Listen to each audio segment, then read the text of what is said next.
The tension had been building for weeks, maybe even months. Every interview, every Instagram story, every indirect post had added one more spark to the fire, until finally, it exploded. When Demet Özdemir faced the cameras that night, there was no trace of the calm, polite actress the world was used to. Her eyes burned with something deeper, anger mixed with disappointment. The interviewer hesitated, but still asked the question everyone wanted to know. "Demet, what's really going on between you and Can Yaman?" For a moment, Demet smiled, that same controlled smile she used when she wanted to keep things professional. But then, her tone changed. "You know what," she said, leaning slightly forward, her voice trembling. "I'm tired of people wasting my time. I'm tired of games. I'm not here to play anymore." The studio fell silent. Even the host seemed unsure whether to continue. The words "wasting my time" were like thunder. Direct, sharp, and unmistakably aimed at one person. Within minutes, social media erupted. Hashtags like hashtag Demet vs Can and hashtag Stop Wasting My Time trended across Twitter and TikTok. Fans began dissecting every frame of the interview, every expression, every tone. Some said it was just a general statement about her career. But others, the ones who knew the history, understood exactly who those words were meant for. Because this wasn't the first time Demet and Can's story had reached a breaking point. From the set of Erkenci Kuss to the endless rumors that followed, their connection had always been electric, beautiful but volatile. They had shared moments that felt almost too real to be acting. And then, everything fell apart. What made things worse now was the unexpected third name suddenly dragged into the chaos: Sara Bluma. Fans noticed Demet's comment came just hours after new paparazzi photos of Can and Sara surfaced from a dinner in Rome. In those photos, Can looked calm, even smiling. Sara seemed comfortable, unaware of the storm her presence was about to ignite. Back in Istanbul, Demet's fans were furious. "She deserves better," one wrote. "How can he play with her emotions like that?" another tweeted. The comments kept coming, thousands within minutes. Demet, meanwhile, didn't take down a single word she said. She didn't delete the clip. She let it spread. Maybe that was her intention all along. The truth was, she had held back for far too long. And tonight, something in her broke. "Don't steal my time," she whispered to herself backstage after the camera stopped rolling. It wasn't just a line, it was the truth she had swallowed for years, a truth that was finally spilling out for the world to see. The next morning, every entertainment headline in Turkey, Italy, and Spain carried the same sentence: Demet Özdemir snaps at Can Yaman, "Stop wasting my time." Clips from the interview went viral overnight. It wasn't just a trending topic, it became the topic. Even people who weren't following Turkish celebrity gossip suddenly knew her name, his name, and the growing storm between them.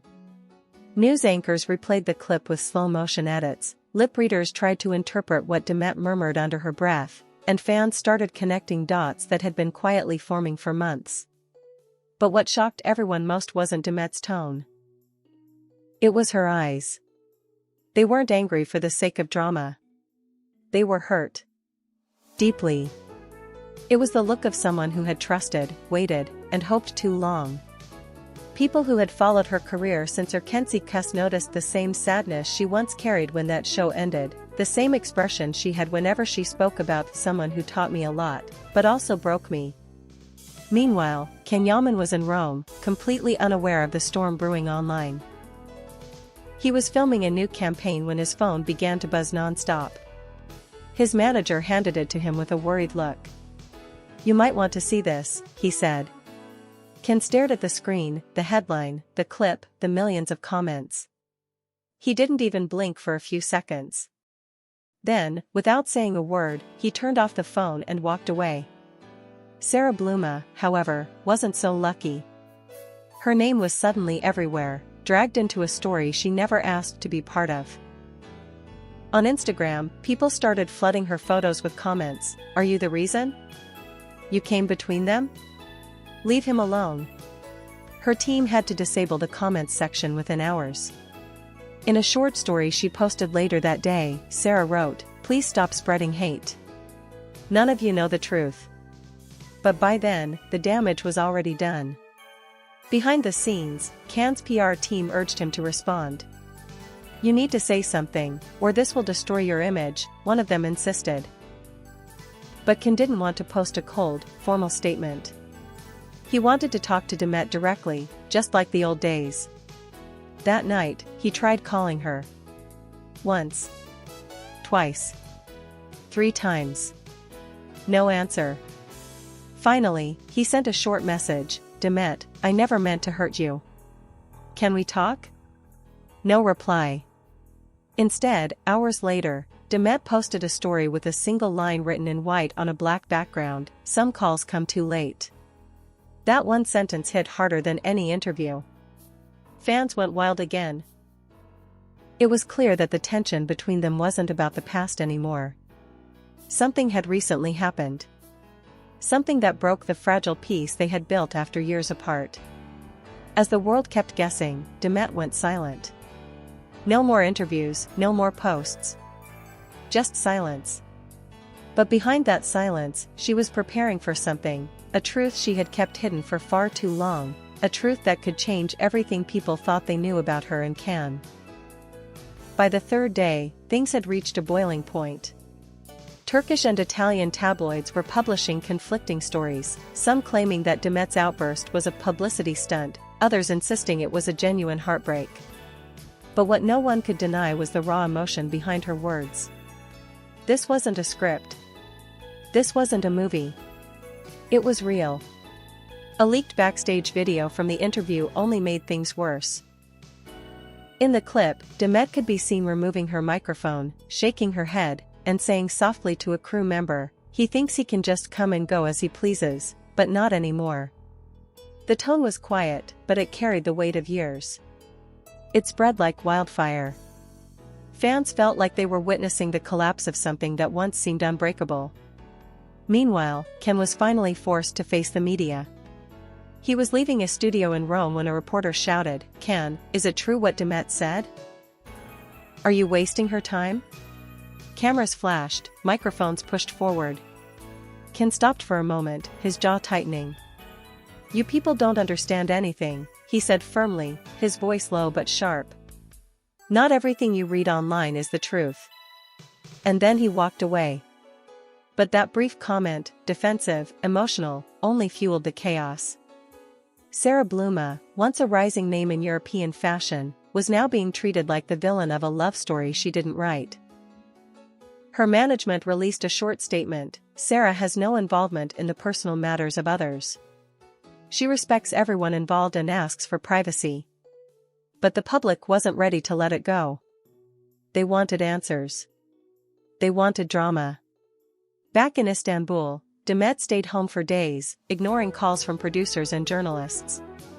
Her closest friend later revealed that she was exhausted from pretending everything was fine. When asked whether she regretted the interview, the friend said something that stunned everyone, "No.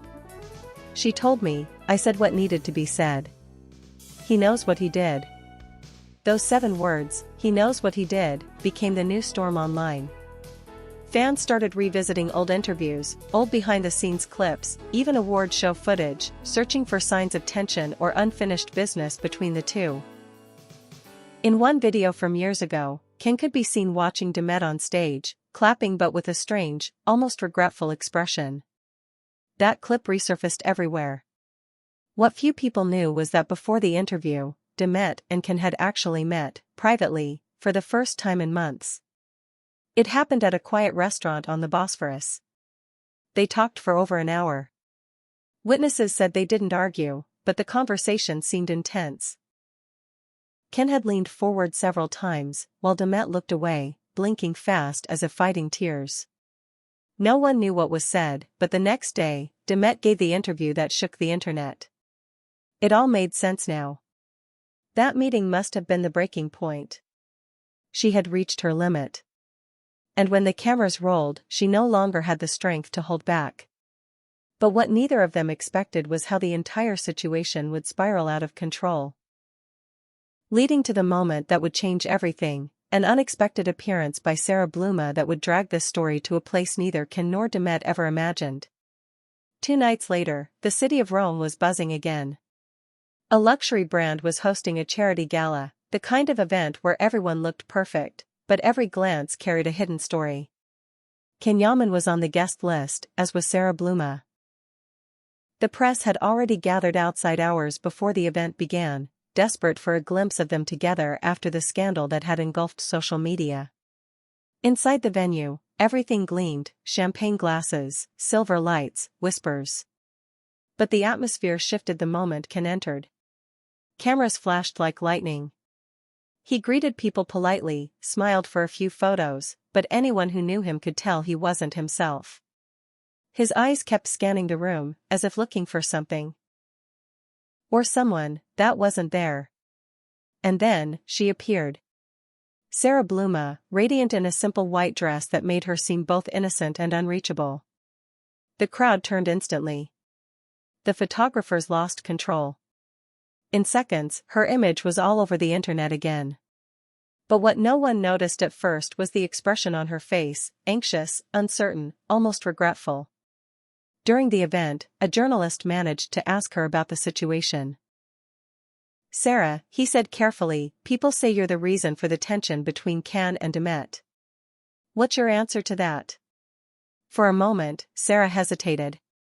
Then, in a voice that trembled slightly, she said, "I think people should stop creating stories where there are none. I'm not part of that chapter of his life." She smiled politely and walked away, but those few words set fire to the night. Within minutes, her quote reached Istanbul. Fans dissected it, twisting it, giving it meanings she probably never intended. Some said she was defending herself. Others said she was indirectly confirming something, that there was a chapter, and she knew exactly what it was about. That same night, Demet was at home, scrolling through her phone.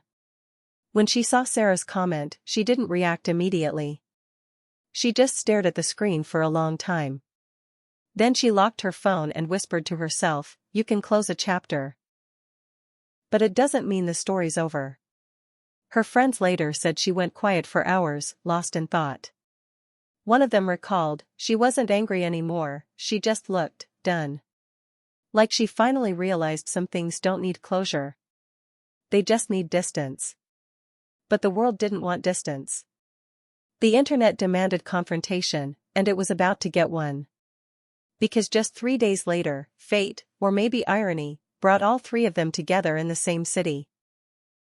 Can was invited to a film festival in Milan. He accepted, thinking it would be a distraction. Demet, coincidentally, was scheduled to present an award there. And Sara, as a model for one of the sponsors, was also attending. None of them knew until the last minute. When the seating chart leaked online, chaos broke out. Fans called it the Triangle Night. The evening of the event, every eye was glued to the red carpet. First came Sara, calm and composed. Then Can, who smiled but seemed distant, his hands clasped behind his back. Finally, Demet arrived, stunning in a black gown, confident, and absolutely unshakable. Reporters shouted questions: "Demet, will you greet Can? Sara, are you nervous tonight?" But neither woman answered. They just walked past, as if the entire world had stopped existing around them. Inside, the air was thick. Cameras caught fleeting glances. Can's eyes flicking toward Demet when she wasn't looking, Sara adjusting her hair nervously, Demet pretending not to notice. For most people, it was just another celebrity event. But for those who knew the history, it felt like watching a movie where every scene had years of unspoken emotion. And then, the moment everyone would talk about for months happened, completely unscripted. During the award ceremony, Demet was called on stage to present an honor to an actor from an Italian series. She walked gracefully to the podium, but as she turned to hand over the trophy, her eyes caught Can's. Just for a second. The crowd noticed. The camera zoomed in. Neither smiled. Neither looked away. That single, silent exchange between them, after all the noise, all the interviews, all the headlines, said more than words ever could. The festival after-party was supposed to be glamorous, carefree, a celebration of cinema. But that night, it felt like a stage built for ghosts. Everyone was smiling, laughing, taking photos, except the three people the whole world was watching. Demet stood by the balcony, holding a glass of sparkling water she hadn't touched. The air was cool, her eyes fixed on the city lights below. From a distance, Can entered the room. The chatter dimmed slightly, like the atmosphere sensed what was about to happen. Sara was nowhere to be seen, she had left early, her team saying she felt unwell. But perhaps she simply knew what was coming. The moment everyone had been waiting for. For the first time in months, Demet and Can found themselves in the same room without cameras between them. There were no scripts, no PR managers, no microphones, just silence thick enough to cut through. Can took a slow step forward. Then another. Finally, he was standing just a few feet away from her. "Demet," he said softly, his voice unsteady. "Can we talk?" She turned her head slightly, her expression unreadable. "You already said everything you needed to say," she replied. "Just, not to me." He sighed, trying to find the words. "You have no idea what was really happening." "I never," she interrupted, her tone sharp but quiet. "You never what, Can? Never thought I'd find out? Never thought words could hurt more than silence? You think you can disappear, come back, disappear again, and I'll just wait?" Her words hit him like a wave. The same woman he once held in his arms, the same eyes that once smiled every time he entered the room, was now a storm, calm on the surface, but unstoppable underneath. Can tried again. "It wasn't like that, Demet. You have to believe me." She shook her head, tears glistening but never falling. "You always say that. Believe me. But you never stay long enough to make it believable." For a moment, neither spoke. Only the distant music filled the air. Then Demet placed her glass on the railing and looked at him one last time. "You know what the worst part is," she whispered. "I didn't lose faith in love. I just lost it in you." And with that, she walked away, graceful, composed, leaving behind the man who once made her believe in forever. Can stood there, frozen. For the first time in a long time, he didn't have a line to deliver, a camera to face, or a mask to wear. He was just a man who had finally realized he'd pushed too far, waited too long, and lost something real. The next morning, the world woke up to a headline that shattered social media once again. Can Yaman's emotional apology post vanishes minutes after upload. What did he delete? Because at 2:47 a.m., Can had shared a story on Instagram, a black screen with a single line written in white. "If time could speak, it would tell you I never stopped waiting." Within 10 minutes, it disappeared. But not before millions had seen it. Screenshots flooded the internet. Some said it was his way of saying sorry. Others believed it was a desperate attempt to fix what couldn't be fixed. Demet, meanwhile, stayed silent. No posts, no comments. Just a photo 2 days later, sitting by the sea, the sunset behind her, captioned simply, "Peace costs distance." Fans across the world felt the ache between the lines. Two people who once burned the screen with their chemistry were now separated by something far stronger than pride, time. And as the noise began to fade, one truth became clear: she had finally spoken her heart. He had finally realized what he lost. And Sara Bluma, unknowingly caught in their crossfire, became just another name in the story of two souls who could never finish their chapter, because maybe, they were never meant to.